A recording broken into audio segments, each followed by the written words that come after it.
Welcome again to Math 800 Pre-Algebra. Now we are doing section 1.3, adding integers. The objectives for section 1.3 are add integers and identify properties of addition. So adding integers. Numbers that you add together are called addends, and the result is called a sum. Here are two examples. Our team gained 6 yards on the first play and gained 4 yards on the next play for a total gain of 10 yards. Our first addend is the gained 6 yards. That's going to be a positive 6. And in this case means addition. And usually means addition, but not always, so be careful with that.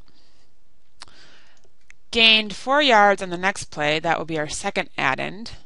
Gained 4 is a positive 4. For a total gain of 10 yards. That's our sum. So 6 plus 4 equals 10. 6 and 4 are the addends. 10 is the sum. Here's another example.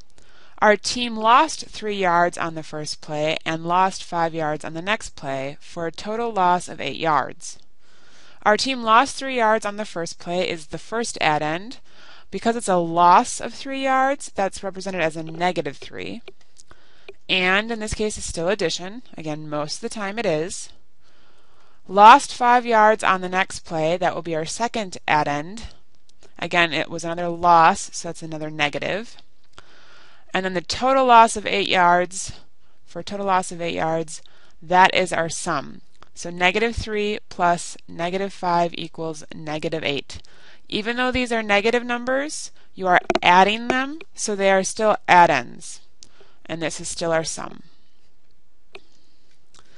So, let's talk a little bit about how we add integers. We are going to use a number line for this. Some people find it helpful to think of a football analogy. So here we have our number line. Remember, negatives are to the left, positives are to the right. Anything to the left is considered smaller than anything to the right. We will start with this negative 5. Think of that as a loss of 5 yards. So that goes to the left to negative 5.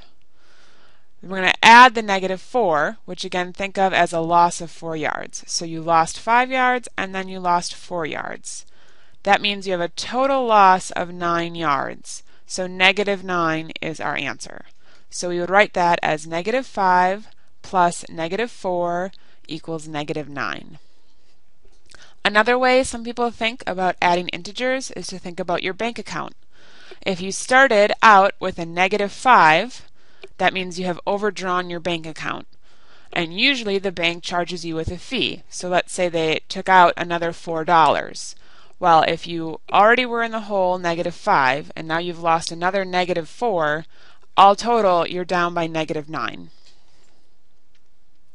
So adding two integers with the same sign. So this is adding two positives, which you already know how to do, or adding two negatives. You add the absolute values of the numbers. So in other words, you ignore the signs at first and you just add the values. Once you've added the values, you use the common sign as the sign of the sum. Therefore, if both numbers are positive, the sum is positive. If both numbers are negative, the sum is negative. Here's an example. Add the integers negative 8 plus negative 7. So step 1, add the absolute values. The absolute value of negative 8 is 8. The absolute value of negative 7 is 7. 8 plus 7 is 15. Step 2, use the common sign as the sign of the sum. Both negative 8 and negative 7 are negative, therefore the sum is negative. Negative 8 plus negative 7 equals negative 15. Again, you can think about that as a bank account as well. Negative 8 means you're in the hole $8. Plus another negative charge of $7 makes you even more negative at negative 15. Adding two integers with unlike signs, with different signs. So this is when you are adding a positive with a negative or a negative with a positive. Step 1 is to subtract the smaller absolute value from the larger absolute value. You're going to look at your two numbers and basically ignore the signs. Just look at the absolute value of both of them. You're going to subtract the smaller absolute value from the number with the larger absolute value. That will be the result of your addition. That will be your sum. That can be confusing because even though we're adding, we're actually subtracting. and that gets really confusing for some people. Once you've done this and you have your sum, then you use the sign of the number with the larger absolute value as the sign of your sum. Here's an example. Add the integers 3 plus negative 8. So step 1 is to take the absolute values of both numbers. The absolute value of 3 is 3, and the absolute value of negative 8 is 8. When we're looking just at the absolute values, 8 has the larger absolute value than 3. Negative 8 has the larger absolute value than 3, so we're going to subtract 3 from 8. So subtract 8 minus 3 to get 5. Step 2, we need to figure out what the sign is. Since negative 8 had the larger absolute value, correct, 8 is larger than 3. Since 8 came from negative 8, and that's a negative, that means our sum is going to be negative. So 3 plus negative 8 will be negative 5. Again, think of your bank account.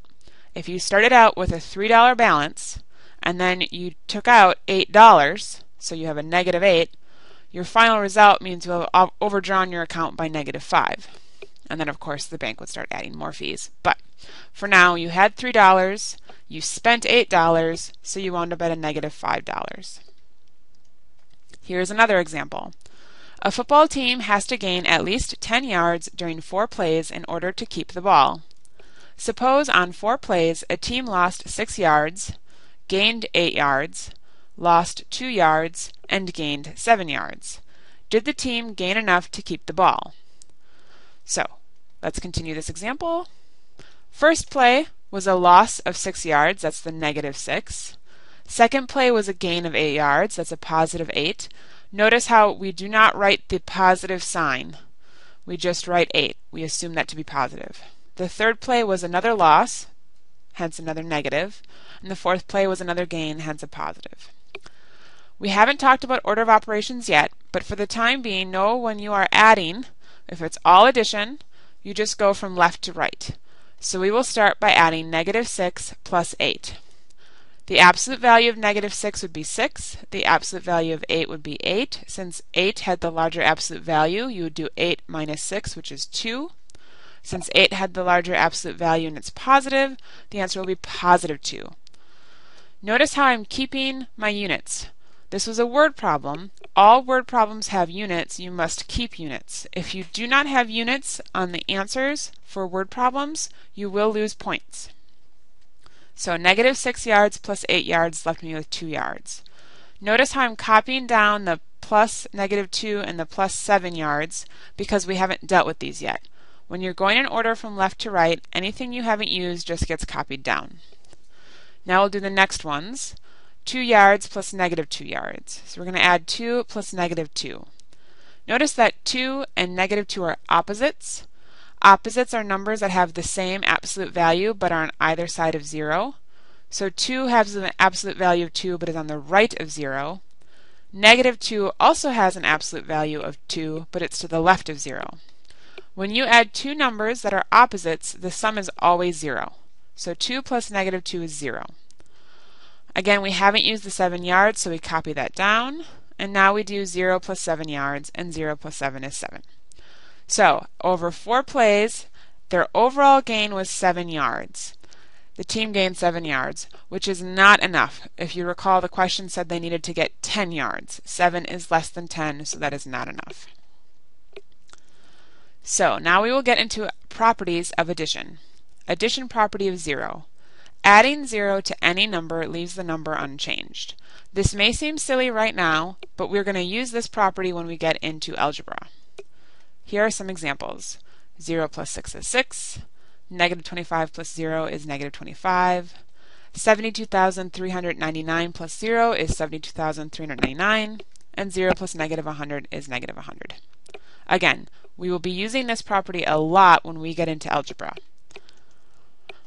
Commutative property of addition. Please note addition.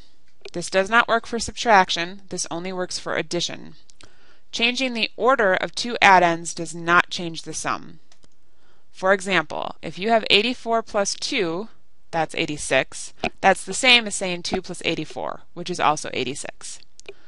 It also works with negatives. A negative 10 plus 6 Remember, the absolute value of negative 10 would be 10. The absolute value of 6 is 6. Since 10 is larger than 6, you do 10 minus 6 and get 4. And since negative 10 had the larger absolute value, you keep the sign of the negative 10. Or think of your bank account. If your bank account was down by negative $10 and you deposited $6, so you add $6, you are still negative. It's not quite as bad, but it is still a negative number. If you switch the order and do 6 plus negative 10, nothing changes. This time, when you think about it, you would start with a $6 balance and then you write a check for $10 and you wind up with negative 4. So you would think about these differently, but you get the same answer. Again, when it comes to just adding numbers, this generally isn't a big deal. However, when we get into algebra, we are going to use this property a lot, and it can really change the way things look. Then we have the associative property of addition. What this says is changing the grouping of addends does not change the sum. Again, notice this is for addition. So here is an example. Both of these are additions. If one of those was a different operation, such as subtraction or multiplication or division, you could not do this. So make sure that you are being very careful that this only works when they're both addition. So we have the same three addends, negative 5, 5, and 8. We will start by doing what is in the parentheses. So over here, negative 5 plus 5, again, these are opposites. Negative 5 and 5 are opposites, so their sum will be 0. Here we're going to do 5 plus 8. 5 plus 8 is 13. Notice we're copying down the addend we haven't used yet, and notice how I didn't change the order. Even though technically for addition order doesn't matter, it's a good habit to write things exactly where they were located, because when we start getting into more complicated expressions, the order will matter. Now we're going to do 0 plus 8 and negative 5 plus 13. Adding 0 to a number doesn't change it, so this is still 8. And negative 5 plus 13 is also 8. Again, think in your bank account, if you were at negative 5 balance and then you deposited $13, you'd wind up with $8. So both sums are 8, no matter which one we added first. Here's another example. Again, same addends, 3 and 3, negative 4, and negative 6, negative 6. This grouping, we're starting with the negative 4 and the negative 6, and this grouping, we're starting with the 3 and the negative 4. So, on the left, we have 3 plus negative 4 plus negative 6 is negative 10. Notice they have the same sign, so you just add the values and keep the sign. Here, we're going to do the 3 plus negative 4 first. 3 plus negative 4 is negative 1. Again, we copy down the 6, or the negative 6 and the addition. Now we'll do 3 plus negative 10 and negative 1 plus negative 6. 3 plus negative 10 will be negative 7. Negative 1 plus negative 6 is also negative 7. Both sums are negative 7. Now we will use the associative property to add this. So we have 6 plus 9 plus negative 9. Use the associative property to add the easiest numbers first. When you have multiple things being added together, you can choose which ones to start with. Again, I really need to emphasize this only works when everything is addition.